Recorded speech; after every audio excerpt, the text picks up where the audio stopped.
Ladies and gentlemen, kings and queens, welcome back to the channel. It's your boy, your average chess guy, and today we're going to be talking about some chess tips. Struggling with your games, or maybe you're stuck at an elo, or you don't know what to, why you keep losing some games, or you're not doing well in your games right now. Here's some chess tips to kind of help you out.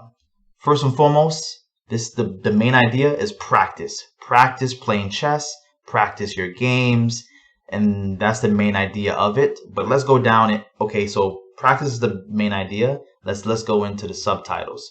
So now in practice, practice openings, because essentially as you develop and you become a better chess player, you want to learn all the popular openings out there, all the tournament openings out there, like the Roy Lopez, the Sicilian defense, the Perk defense, the French defense, the Catalan, Nimzo Indian, King's Indian, the gambits like the King's Gambit, the Queen's Gambit.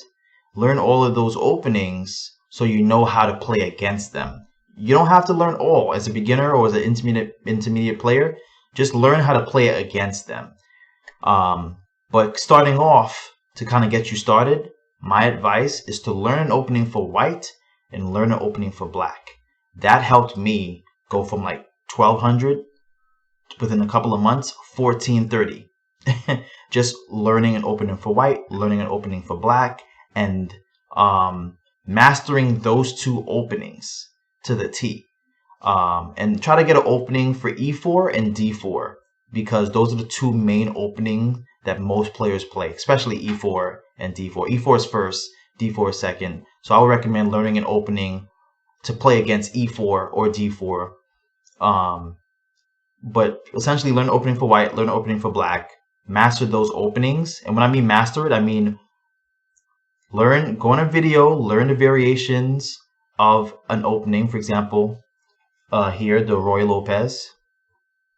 Play boom, E4, E5, Knight F3, Knight C6, Roy Lopez. Learn this opening, learn what white can do. He can probably go here, he can probably develop a piece, or he might push a piece, trade with you. There's a lot of things that, black can do against Roy Lopez. So try to learn something. And master the main lines of it first. After you master the main lines, then you look at some sidelines that, some not so popular things that people might do against your Royal Lopez, for example. The Royal Lopez, for example, is pretty good because you get your knight and your bishop out, and then you can also castle early. That's, but then also learn the disadvantages, like the queen side is not castled yet, So learn an opening for white, learn an opening for black. Master the openings by practicing and playing games. And in practicing and playing your games, you would see different sidelines of things that you've never seen before. Like, oh, you've learned the main line, you've learned some sideline, but there might be some moves, whether it is great or bad, that your opponent might do, that you might be like, oh my god, I've never seen that move before. And then you play through it, win or lose, and then once you play through it, you go to the database and you analyze and find out, hey, my opponent played a pawn instead of playing the usual that I'm used to, like knight, bishop, whatever. And then you'll see, okay, that pawn move was an inaccuracy on your opponent's side, and then you can probably crush or punish him by doing this. Or you'll say, okay, wow, that move is rare, but it's a very good move against the Roy Lopez, for example. I gotta figure how to, next time, instead of doing this and losing a piece, I'll do this and get a better advantage, control center board, stuff like that. Chess is all about trial and error, just like life is all about trial and error. You experience something through a game, you play your opening, you see something you've never seen before, you go study it, go see what was the best moves against it, remember it, memorize it, and then come back and play it. When you see it again, you'll know what to do for it after, right? And when you're playing your games or whatever opening you choose for white or black, aim for consistency. For example, if the Roy Lopez, if you're gonna do the Roy Lopez, stick to E4 all the time. Practice that all the time. Do this variation all the time, so you know what to do. The Morphy defense. Like, okay, cool. I know the name of this now. Okay, cool. How do I play after this? Is taking best? We don't know. That's the exchange variation when you take. Because when you take, you double up your opponent's pawns and mess up their structure. So it depends what you want to do. You lose the bishop here though, but there's pros and cons for each opening. Every opening has a weakness. Every opening has an advantage. You just got to know about them and learn how to play with them. You know what I'm saying? So yeah. And then through these openings, for example, like you might play, like for example, I play the Vienna game. So you play e4, they play e5, you play knight c3. This is the Vienna game. Now, the Vienna game for the most part works if they play e5 for the most part. But sometimes your opponent won't play e5. They'll play the Sicilian defense. And then here, I normally don't go in the Vienna game because it's more of like, it goes into the Sicilian defense closed. So, and then for me, I don't do that. I do a knight f3. And then they might do knight c6. I might do bishop b5 going into the Rossolimo attack. And then you just keep playing and building on this and learning and play your games through these openings and learn what not to do, what to do to better your game. You know what I'm saying? So that's pretty much some tips. Also, every time you play a game, analyze your games. It's very important to analyze your games because there's where you can see your inaccuracies, your mistakes, your blunders, and see your best moves. Your excellent moves, your good moves, but try to shoot for best moves and see how you can improve by studying your game. Just like how basketball players, they watch film to see where they went wrong in the offense and the defense and how they can improve as a team to be better. You do the same for chess. Analyze your games to find the best moves so you can then later play the best moves. And also, when you analyze your games, they have these like themed puzzles recommended for your weaknesses in games. And you can click those puzzles and play those specific games. For example, I sometimes suck with pins that I can't see. Like through like trades and stuff, I might end up losing a queen because I forgot that this piece that I just moved was behind a bishop that my opponent now take, stuff like that. So you go back and you practice pins and discovered checks and discovered attacks where you practice that over and over so you better, you better your weakness so it becomes a strength and you get stronger as a player. All of these things is very important tips for increasing your elo and becoming a better consistent winner. You're gonna get some L's, you're gonna get some W's, but you want to have more W's on the like 60%, 55, 60%, than losing too many. You want to win more games, essentially. Blundering is the key. I feel like there's some strong players out there, including myself, where we play great in chess, but we sometimes don't think all the time before we move. We don't think. Like here's another tip. Like when you're playing chess and you make a move, think if I move to this square, like for example, if we do this, this, I do this, and then I do this. Like before I move there, I'm supposed to be like, okay, if I move here, is it safe? No, because this queen attacks that square. So now not to move it. But sometimes you'd be so caught up in the game, like, oh man, he just did this. What should I do? I'm gonna go over here, do a tactic, and then you just kind of blunder. You're like, oh damn it! Like, why did I do that? And it's like, well, you have to think before you move. You know what I'm saying? So that's an example of like avoiding blunders. Pay attention. For example, if your queen, if you do this, and let's say you do this. White does this, you do this. I mean, black does that, queen out. This is the full move checkmate or the scholar's mate or the fool's mate. Because only beginners and fools fall for this mate, right? So in this case, like, you have to see the threat. The queen is attacking learn that the weakest pawns in the game is by the king. F2 and F7. So anything attacking the queen or the bishop attacking this pawn or this specific square, pay attention. This is checkmate. So you don't want to blunder and you want to like block that attack. attack this, attack this, this, just get it out the way, So you just got to pay attention, think before you move. And one tip is one thing that I always fall for sometimes is watch out for these suckers right here. Watch out for bishops. Bishops are very sneaky. They hide for example, when you fee and kettle a bishop like this.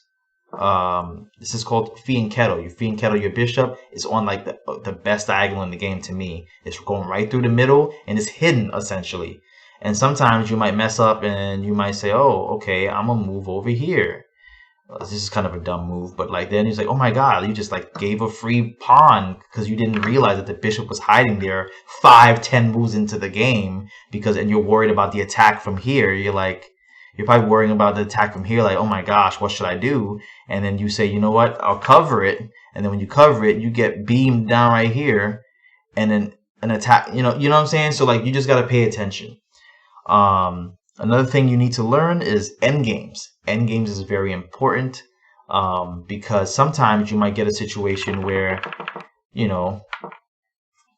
let's say they do that, you do this, you do this, and then they just castle, just not thinking. Sometimes online they might even pre-move their move, and then you're like, oh my god, you just take a free bishop, you end up now pretty much winning the game. All you have to do now is make great trades, make sure your position is great, get to an end game, and you'll be a bishop up. And if you don't know how to play end games right, you can still end up drawing or losing that game, making silly mistakes. Learn pawn structures, doubling up the pawns, making sure the structure of your pawns is great. Like this pawn is too extended and double up the pawn on the same file. That's a disadvantage. You know what I'm saying? Pawns that are, let's say this pawn wasn't here. Pawns that are isolated, like on different files where they can't protect each other. For example, like right here. Isolated pawns are called like islands. They're not good. When a pawn overextends, it's not good. You don't have protection. You don't have, So these are things you have to learn in endgames. Endgames is very important. Right, so practice your puzzles as well.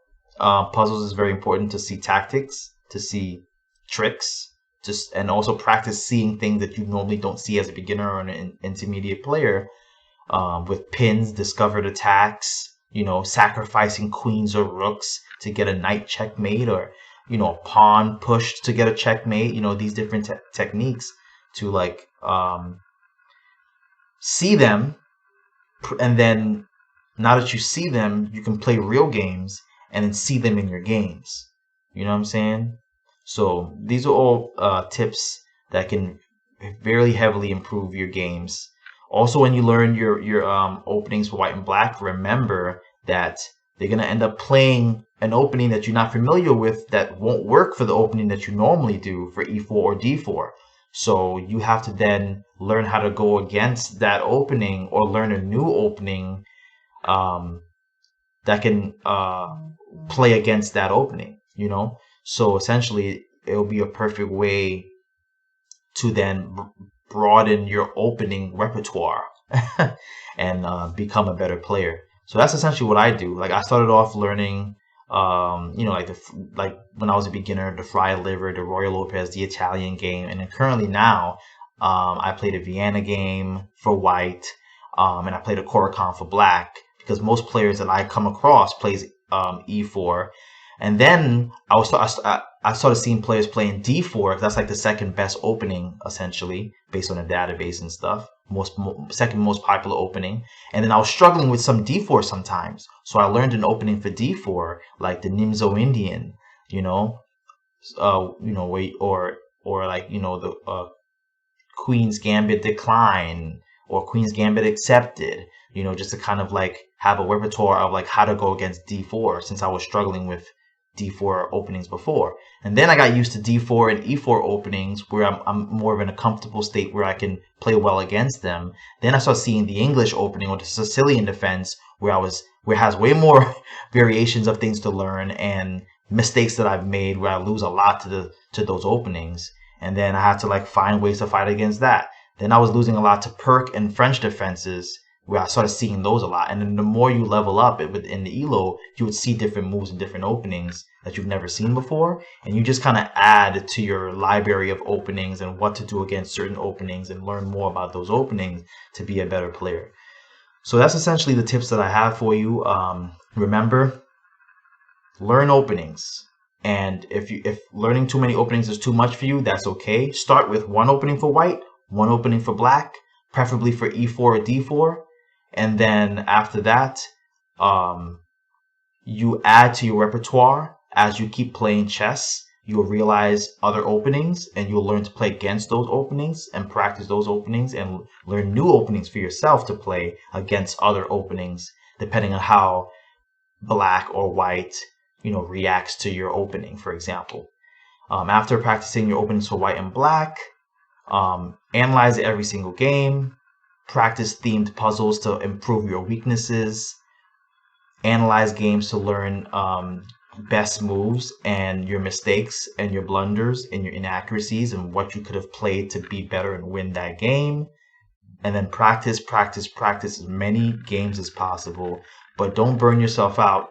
If you feel stressed out, you feel annoyed that you keep losing, whatever the case is, take a break, relax, take your mind from chess for a couple of days or a week or however long you need, and then just get back on it, Don't quit the game of chess. It's a fun game. Enjoy it and just have fun.